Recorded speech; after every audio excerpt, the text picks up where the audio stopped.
Бизнисмен кој за 5 години компанијата за достава за брза пошта од 10 вработени ја зголеми за 25 пати на 250 вработени. Лани е прогласен за менаџер на годината во регионот, а во Македонија за маж на годината. Добре ден, Игор Гешовски. Ќе ве вратам пред една година кога бевте дел од и гостин во ТВ магазинот, кога рековте ние како општество сме отруени од корупција. Никој не посегнува по правите чекори. Не се прави дигитализација, те се трошат огромни пари. Ова општество залутало во правецот. Луѓето немаат доверба во системот. Ние сме во фаза каде што гори во сите сектори. Сите чекаат некој тендерче да се изгребат од бројните се поразителни резултати. Дали една година потоа власта ја доживувате како банка за ограбување? Резултатите за жал не се добри, воопшто нема подобрување, но морам да кажам дека оваа состојба не треба да фактурираме или да ставиме на една адреса. Ова е работа која низ текот на последните 30 и нешто години новоформираната македонска држава го канализира тој вид на корупција, на протекции, на злоупотребување на функции. Дури денеска имаме по суров пример на владење каде што тоа се донесе закон да се амнестира. Значи, ако ја сега направам некаков обид или успеам да украдам, а не сум функционер, ќе бидам многу повеќе кратно казнет, тоа кога сум функционер ќе бидам ограничено казнет, со можност да застари делото, бидејќи судот знаеме како работи. Што како бизнисмен мислите за капиталните инвестиции во Македонија? Во речиси овие 3 децении самостојност, постојано се говори за неопходноста од големи капитални инфраструктурни проекти. Сега, овој период, актуелни се изградбата на автопатот, односно коридорот 8 и 10, Чебрен се најавува како голем проект. Ние, за жал, под превезот на тоа, ако се сеќаваме добро, претходно истата гарнитура збореше дека ќе дадеме предност на македонските инвестиции и тоа е за почит, зашто секој кој што си ја сака државата и сака да ги поддржи македонските компании, ќе даде предност на собствените компании. Тоа го прават високо развиените држави. Пример, патиштата во Словенија, словенски компании ги изградија. Во Германија исто така. Енергетиката е под капа на Германија. Кај нас се случува обратен процес. Видете, имаме сега донесена нека компанија, нормално сите викаат дека тоа е превезот заштитнички заради американските интереси. Тоа не е спорно, ние дека црпиме помош и ни помагаат Соединетите американски држави за развој на оваа држава. Тоа го знаеме, го почитуваме и така натаму, но такви договори паѓаат во сенка сите добри работи. Бидејќи подпиша мегаломански договор, прво зошто на една компанија сите тие работи. Ако сме нормално општество, можевме на турците да даеме еден дел од патот, на некои европски држави други делови од патот. И замислите, почнуваат со Прилеп Битол. И сега ќе ве прашам вас, ако сум јас прилепченец или битолченец, кога ќе ми стават патарина да морам да си идам до Битола или Прилеп, значи ќе ми го поскапат моето движење. Тој пат е одличен, прав како пушка, треба да се санира, треба да се направи дополнителна лента за товарните возила и тој можам со ударничка акција, како што имаше прво во Југославија, во СФР имаше ударнички акции, со средношколци, за една година да го завршам, тампонирам, асфалтирам, обележам и да го пуштам во потреба без патарини. Нема да се вози 120, ќе се вози до 110, но тоа е сосема доволно за таа дистанца.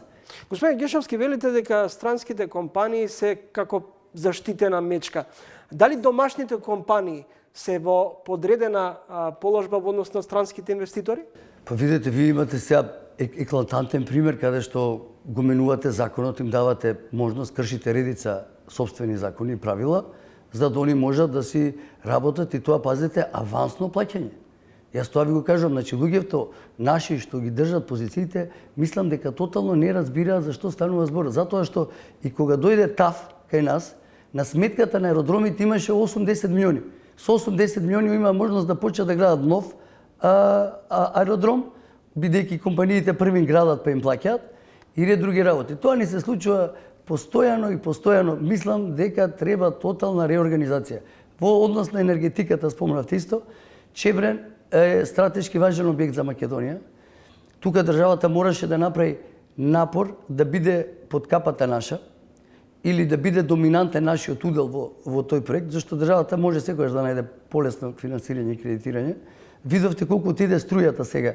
И сега они место да го користат таа позиција, во било која банка да отидат со проект на такви вредности високи, може да добијат поволни услови, пошто сме држава, они го дадоа повторно на странска компанија и голем лапсус се прави со фотоволтаиците. Јас сум работел за Светска банка на проектот GEF, Global Energy Efficiency, и имам добри сознанија што се случува. Ние сега, кога има сонце во регионот, пошто сме поврзани на берзата на електрична енергија со Маđarска, Hupex, кога ќе отворите во тие денови кога е сонце, ќе видите дека цената е по $30 за мегават час, што е крајно ниска и постојано паѓа. Со новите соларни што се прават, таа ќе биде уште по-неатрактивна. Прашање дали ќе има интерес да се купува.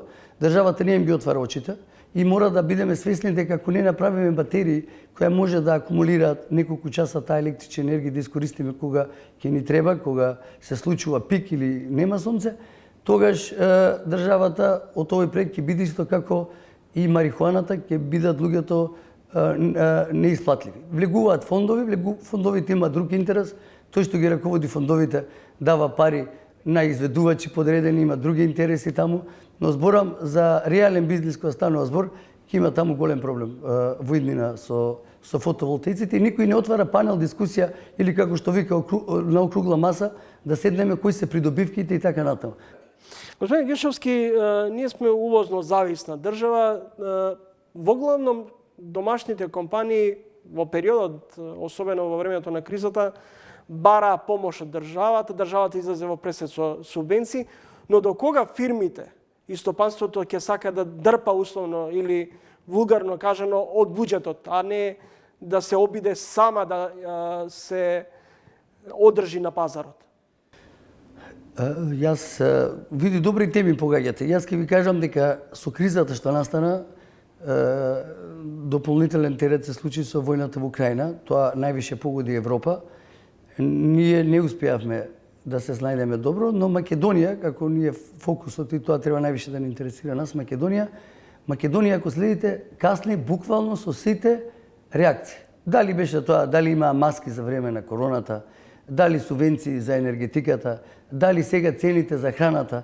Ние сме кој некој воз кој работи на дрва, јагле, на парен котел и во тој дел многу ќе не кошта таквото движење, бидејќи ние како супер мала компактна држава мора да генерираме нови работи. За жал, ние во сите процеси не нема, касниме и пробуваме бледо да ископираме дали Србија најчесто или некоја друга држава, што граѓаните више први ја плаќаат сметката, па се селуваат надвор пошто гледаат дека само им се зголемуваат трошоците. После 2 години кризата ќе им се качи пензијата или платата и така натаму. Повторно најзагрозените категории се на крај, што тоа не го прави системот силен, нема доверба во тоа функционирање такво. И не знам, искрено имаме уклучено аларм, треба сите да се загрижиме. Тоа не е само политичка одговорност, бидејќи сепак политичарите ги бираат граѓаните и мора да бидеме свесни за тоа. Следуваат избори, веројатно идната година. Дали компаниите, вклучувајќи и вашата, ќе бидат наатак на партиите кои најчесто пред избори тропнуваат наврата кај менаџерите за финансиска поддршка, да речеме? Генерално, јас морам да кажам, ни од едната, ни од другата власт сме немале таков притисок, не сакам да измислувам. Но од друга страна, реално и партиите ништо не прават. И јас, ако ме прашате што ќе се случи наредната година каде што се очекуваат избори, јас ќе ви кажам ништо нема да се случи. Буквално, без разлика кој ќе победи или изгуби, системот е отруен, потполно заразен со вирусот. Значи, денеска имаме нови градоначалници во општините. Управните служби или делот за градежништво, истите луѓе остана. Истата шема, значи идете таму да извадите решение, ви се сгрешило број, буква, ве враќаат назад, па не сте доплатиле, треба да го частите оној, да го барате овој. Истите проблеми во здравството и полоша слика се влошува ситуација.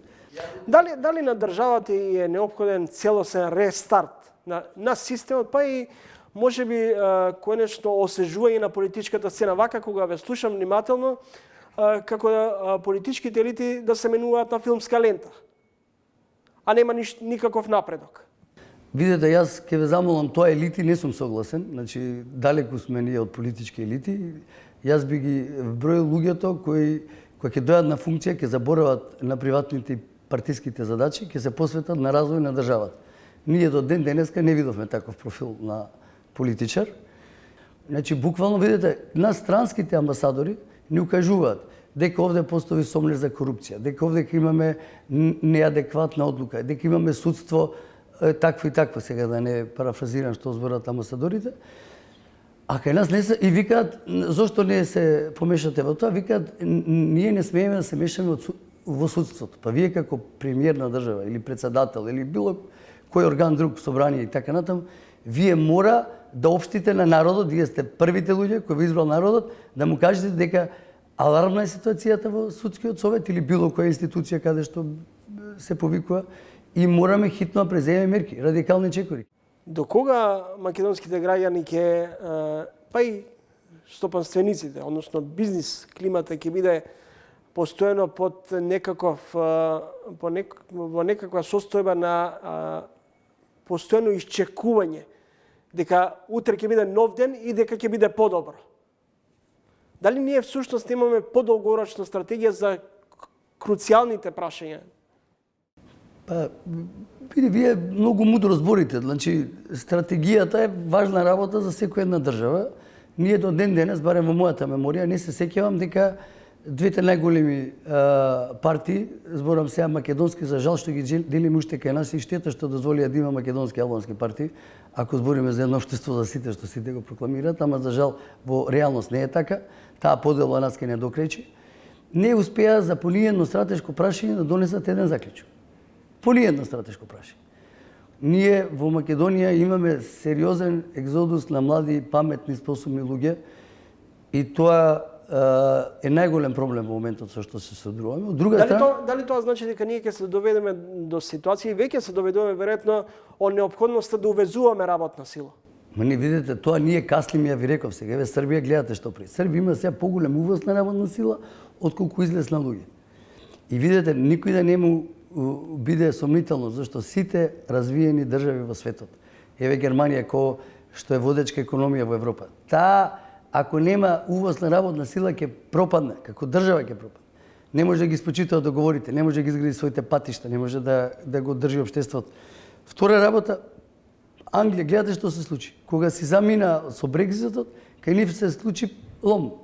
Не само економијата што паѓа, нема расте, што се повлекува луѓето, него они немаат шофери да си ги наполнат бензинските со нафта, со бензин, со ова, зашто како да вика и во Грција викаат има многу албанци, но ако одите таму, ако не се албанците, хотелите ќе нема кој да ги чисти.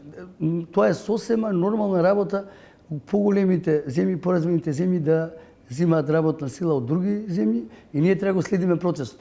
Но загрозувачки е кај се универзитетите, каде еве гледате сега за патиштата што се случи, ја не сум поразен од политички договори. Вакви скандали имало и кима, пошто луѓето кои не водат генерално ви кажав, сите се со време онок прашање на време кога само ќе си замина, знаат дека немаат капацитети да се одржат на политичката сцена, но втората работа е пострашна. Каде се тука нашите гранкови синдикати или здруженијата на градежни компании? Па не ли е срамота да не излезат со едно писмо, зашто нас не прашавте кој е колачот од целата работа? Ние сме правиле патишта по Хрватска, по Бугарија, по сегде, значи компании дома не може да си учествуваме или да земеме колач од напред определен, заштитен, за гарантиран.